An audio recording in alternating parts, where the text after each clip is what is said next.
ஹல்லேலூயா. நம்முடைய ஆண்டவராகிய இயேசுவின் நாமத்திலே உங்களுக்கு வாழ்த்துக்களை தெரிவிக்கிறேன். இன்னொரு புதிய நாளை ஆண்டவர் கொடுத்திருக்கிறாரு. வாங்க அவருடைய வசனத்தை தியானிப்போம் என்று உங்களை வரவேற்கிறேன். வாங்க ஒரு சிறிய ஜெபம் செய்வோமா? பரிசுத்தரே, எமக்கு நன்றியப்பா. எங்களோடு வாங்க ஆண்டவரே. இந்த நாள் முழுதும் உங்க சமூகத்தை எங்களுக்கு கொடுங்க. எங்களை பலப்படுத்தும், எங்களை தேற்றும் என்று கிறிஸ்துவின் நாமத்தில் ஜெபிக்கிறோம் பிதாவே, ஆமென். நல்லா இருக்கீங்களாங்க? எங்கெங்க என்னன்னு எங்களை சொல்றீங்க? ஒன்று நல்லா இருந்தா இன்னொன்னு நல்லா இல்ல. ஏதோ ஒண்ணு என் மனசை கலங்கடித்து கொண்டே இருக்கு. இன்னும் நான் ஏன் வாழ்ந்து கொண்டு இருக்கிறேன்னு தோணுதுங்க. எதையுமே செய்ய முடியல, எதையுமே சாதிக்க முடியல என்கிற ஒரு மாதிரியான கவலை எனக்குள்ள இருக்கு என்கிறவங்க இந்த நாள்ல எத்தனையோ பேர் இருக்கிறாங்களாம். ஒருவேளை நீங்களும் அவங்களுக்குள்ள ஒருவரா இருக்கலாம். மற்ற அமெரிக்கா போன்ற தேசங்கள்ல ஒவ்வொரு கணக்கு எடுத்து பார்த்தா ஒவ்வொரு 20 பேரிலும் ஒருவர் டிப்ரெஷனுக்கு டேப்லெட்ஸ் எடுத்து கொள்ளுகிறாங்களாம். மனசு சரியில்லைன்னு மருந்துங்க எடுத்துக்கிறாங்க. அந்த காலத்துல பெரியவங்க சொல்லுவாங்க, மனவியாதிக்கு மருந்தே இல்லைன்னு. ஆனா இந்த காலத்துல நம்ம ஏதாவது கஷ்டங்களோடு டாக்டர்ஸ் கிட்ட போனா அவங்க எழுதி கொடுப்பாங்க, என்னெந்த மருந்துனா அந்த துக்கத்தை கொஞ்ச நேரம் மறக்க, கொஞ்ச நேரம் தூங்க. தூக்கம் வரலன்னு சொல்லி அதற்கான மருந்துகள் எடுத்து தூங்கினா மட்டும் நம்முடைய கவலைகள் போயிடுமா? தூங்கி எழுந்த பிறகு திரும்பவும் பழைய மாதிரி.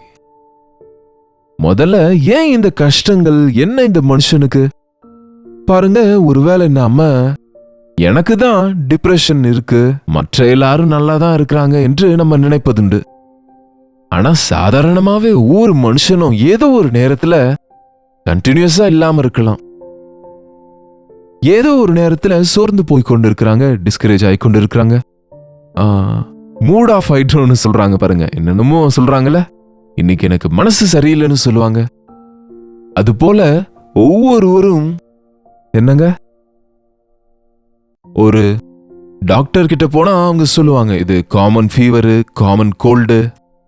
சாதாரணமா இப்ப மழை அதிகமா பெய்ததுனால சளி பிடிச்சிருக்கும், அல்லது இந்த சீசன் இப்படி இருக்கிறதுனால, அல்லது சடனா சீசன் மாறினதுனால இந்த ஃபீவர்ஸ் வரும்.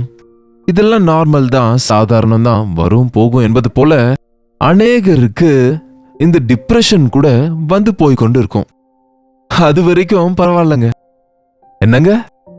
ஆனா அந்த வருகிற நேரத்துல ரிலீஃப்காக நமக்கு மருந்து மாத்திர அவசியம் இல்ல. ஆனா ஆண்டவர் பக்கம் திரும்பினா, ஆண்டவர் பக்கம் திரும்பி ஜெபித்தால், அந்தந்த நேரத்துல தேவன் கொடுக்கும் ஆறுதலை பெற்றுக்கொண்டா அற்புதமான விதத்துல ஒன்ஸ் ஃபார் ஆல் அப்படின்னா, இனி திரும்ப திரும்ப அப்படிப்பட்ட சூழ்நிலைகள் வரும்போது இனி எந்த விதமான அழுத்தமும் இல்லாம இருக்க முடியும். பக்தனாகிய தாவீது சொல்கிறாரு, ஒருமுறை சங்கீதம் 42:11 வாசித்தா, என் ஆத்மாவே நீ ஏன் கலங்குகிறாய்? ஏன் எனக்குள் தியங்குகிறாய்? என் ஆத்மாவே நீ ஏன் கலங்குகிறாய்? ஏன் எனக்குள் தியங்கிக் கொண்டு இருக்கிறாய்? பாத்தீங்களாங்க, கலக்கம் அடைந்த நேரம், அதை லோ இன் ஸ்பிரிட் என்று சொல்லுவாங்க. அந்த நாள் முழுதும் சோர்வா இருப்பது, அல்லது ஒரு விதமா எதையோ இழந்து போன மாதிரி ஃபீலிங் அனுபவித்து கொண்டு இருப்பது. பாருங்க, நமக்கு அநேக நேரம் இந்த டிப்ரெஷன் வருவதற்கு காரணம், அநேக முறை நம்ம எண்ணங்களை நம்ம கட்டுப்பாட்டுக்குள்ள வைக்க முடியல. ஆண்டவரை நோக்கி நம்முடைய பார்வையை திருப்ப முடியல. நம்ம பார்த்து கொள்ளும் போதெல்லாம் நமக்கு நிச்சயமா வருவது சோர்வு தாங்க.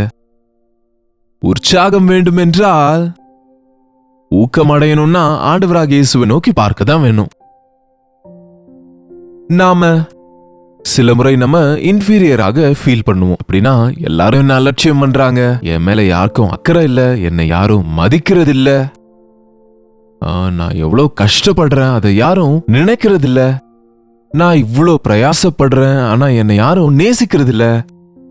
என்னங்க, இன்றைக்கு அநேகர் வீடுகள்ல தகப்பன்மார்கள், முக்கியமா தாய்மார்களை எப்பொழுதாவது ஒரு வாடி புகழ்வோம். ஆனா இன்றைக்கு என்ன, எப்பொழுதுல இருந்தும் தகப்பன்களை புகழ்கிறவங்க ரொம்ப குறைவா இருப்பாங்க. என்ன செஞ்சாரு எங்க அப்பா அப்படின்றவங்க தான் அநேகர் இருக்கிறாங்க. என்னங்க, அந்த அப்பாவின் இருதயம் எவ்வளவு நொந்து போகும் தெரியுமா? எந்த அப்பாவும் தியாகம் செய்யாம பிள்ளைங்களை வளர்த்து பெரியாள் ஆக்க முடியாதுங்க. தங்களுடைய சுகங்களை, தங்களுடைய சுயநலங்களை, தங்களுடைய ஆடம்பரங்களை ஒதுக்கிவிட்டு தன்னுடைய பிள்ளைகளை அன்போடு கூட ஒவ்வொன்றும் அவங்களுக்கு கொடுத்து கொண்டு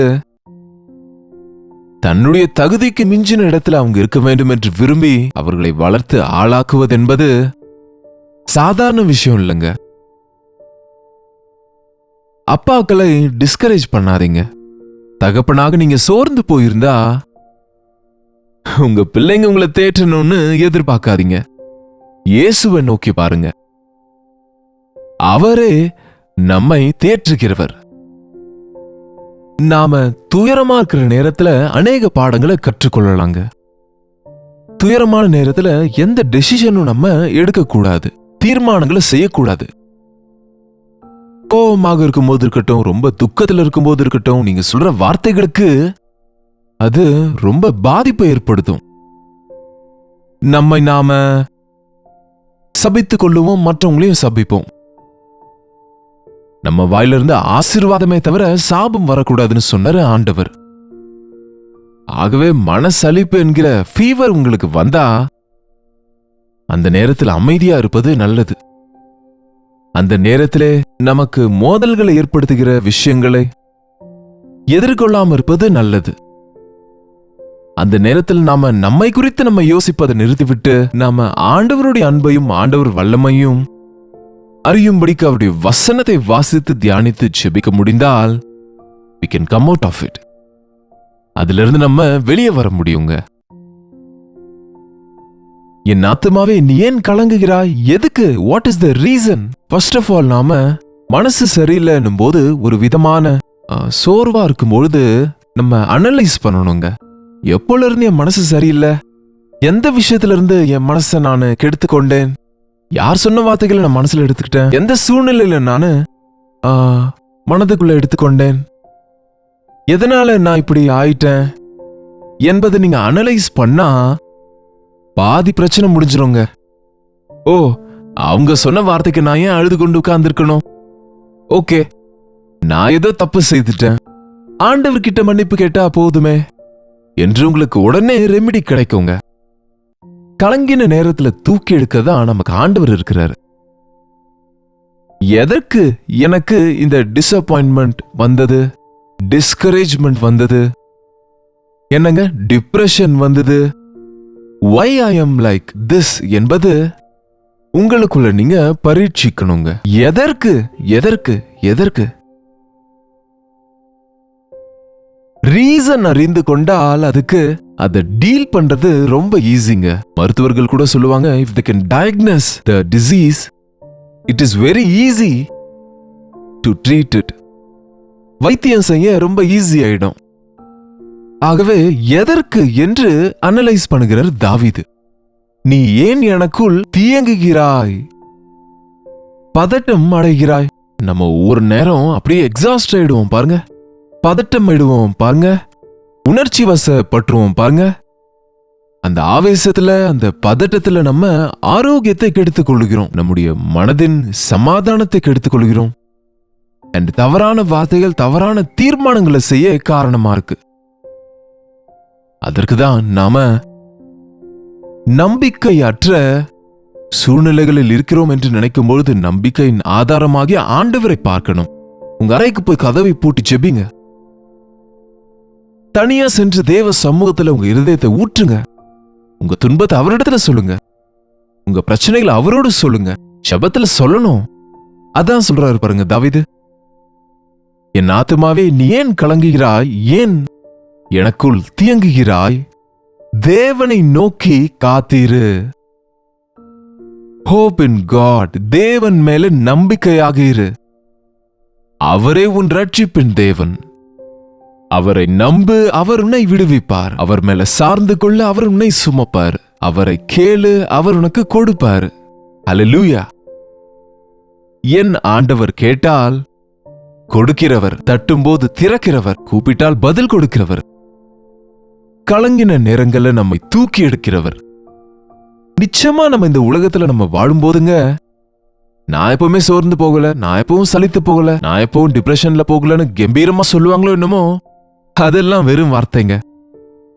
நான் விசுவாசிங்க, நான் பாஸ்டருங்க. அதனால என்ன?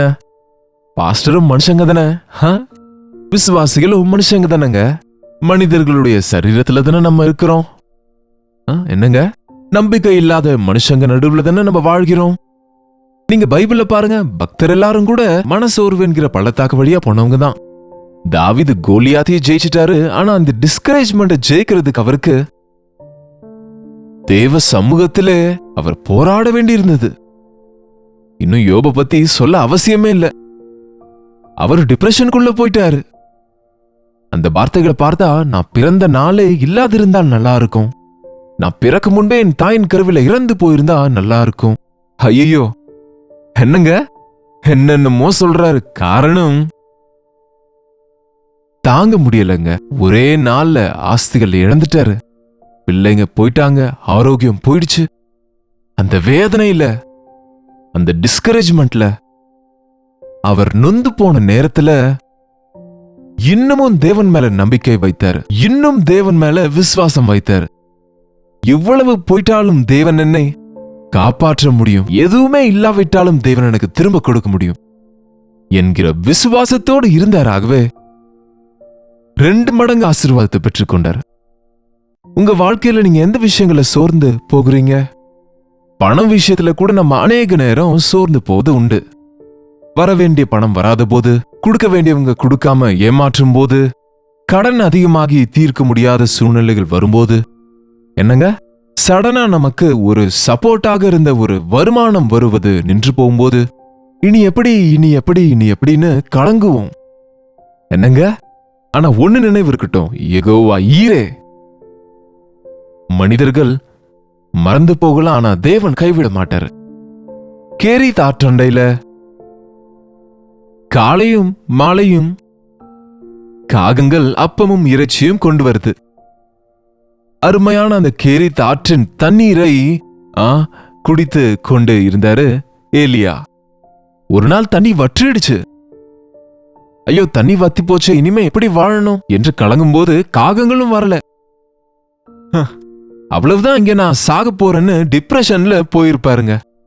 ஆனா அதற்குள்ள ஆண்டவர் கேட்கும்போது ஆண்டவருடைய வார்த்தை வந்தது, நீ எழுந்து போ, உனக்கு இன்னொரு ஏற்பாடு செய்திருக்கிறேன். ஆறு வற்றி போகலாம், உனக்கு ஆகாரம் கொடுக்கிற காகங்கள் நின்று விடலாம், ஆனா தேவன் உன்னை மறக்காத தேவன், உன்னை கைவிடாத தேவன். ஒரு கதவை மூடினால் இன்னொரு கதவை திறப்பாரு. ஏதோ ஆயிடுச்சு அப்படின்னு ஒரு நஷ்டம் வரும்போது சோர்ந்து போகாம, என் தேவன் வேற ஏதோ செய்ய போறாரு அப்படின்னு அவர் மேல நம்பிக்கை வைங்க. ஐயோ, இது போயிடுச்சு அப்படின்னு வேதனைப்படாம, அப்பா, என் தேவன் இதைவிட நல்லதை எனக்கு கொடுப்பாரு என்று விசுவாசிங்க. மனசோர்வை விட்டுட்டு நம்பிக்கையோடு நீங்க வாழுங்க. ஆவிக்குரிய விதத்திலையும் பலப்படுவீங்க. பிசாசுக்கு இடம் கொடுக்காமல் வெற்றியான வாழ்க்கை வாழ்வீங்க. கலங்கின நேரங்களில், நம்ம பலவீனமா இருக்கிற நேரங்களில் பிசாசு நம்மை சோதித்து நம்மை தள்ளிவிட, கெடுத்து தன்னுடைய மந்தையில சேர்க்க விருப்பமாயிருப்பான். ஆகவே விழித்திருந்து ஜெபியுங்க. வாங்க ஒரு சிறிய ஜெபம் செய்வோம். பரிசுத்தரே, அன்புள்ள தகப்பனே, எத்தனையோ முறை சூழ்நிலைகள் நிமித்தம், மனுஷங்க நிமித்தம், நடக்கிற விஷயங்களின் நிமித்தம் நாங்க சோர்ந்து போகிறோம் அப்பா, கலங்கி போகிறோம் அப்பா. யார் யார் ஆண்டவரே இந்த நேரத்தில் எங்களோடு கூட சேர்ந்து ஜெபிக்கிறவங்க டிப்ரெஷன்ல இருக்கிறாங்களோ, கலங்கி போயிருக்கிறாங்களோ, நொந்து போயிருக்கிறாங்களோ, அழுது கொண்டு இருக்கிறாங்களோ, ஒரு முறை பாருங்கப்பா. எங்கள் கண்ணீரை துடைக்கிறவர், எங்கள் மனவேதனை எடுத்து போடுகிறவர், எங்களுடைய பிரச்சனைகளை தீர்க்கிறவராக நீர் இருக்கும்போது எங்களுக்கு எந்த குறைவும் இல்லை என்று, மரண இருளின் பள்ளத்தாக்கா இருந்தாலும் உம் துணை எங்களுக்கு போதும் என்று, பஞ்சமானாலும் வறட்சியானாலும் விட்டு விலகாத கைவிடாத தேவன் இருக்கிறார் என்று விசுவாசிக்க எங்கள் ஒவ்வொருவருக்கும் உதவி செய்யும்படிக்கு கிறிஸ்துவின் நாமத்தில் ஜெபிக்கிறோம் பிதாவே, ஆமென். நம்முடைய பிதாவாகிய தேவனுடைய அன்பும் குமாரனாகிய இயேசு கிறிஸ்துவின் கிருபையும் பரிசுத்த ஆவியானவருடைய அந்யோன்யமும் ஐக்கியமும் கூடி வந்திருக்கிற நம் அனைவருக்கும் இப்பொழுதும் சதா காலமும் துணையாயிருப்பதாக. ஆமென்.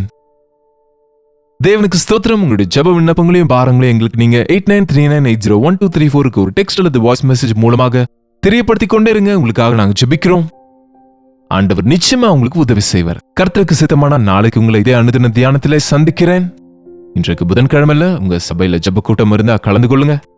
இன்றைக்கு நம்முடைய கல்வாரி சபையிலும் ஜெப கூட்டம் நடைபெறுது. விசுவாசிகள் கலந்து கொள்ளுங்க. மற்றவங்க நீங்க உங்க வீடுகள்ல இருந்து கூட ஜெபிங்க. அதுவரை கர்த்தருடைய கிருபை உங்களுக்கு துணையா இருப்பதாக.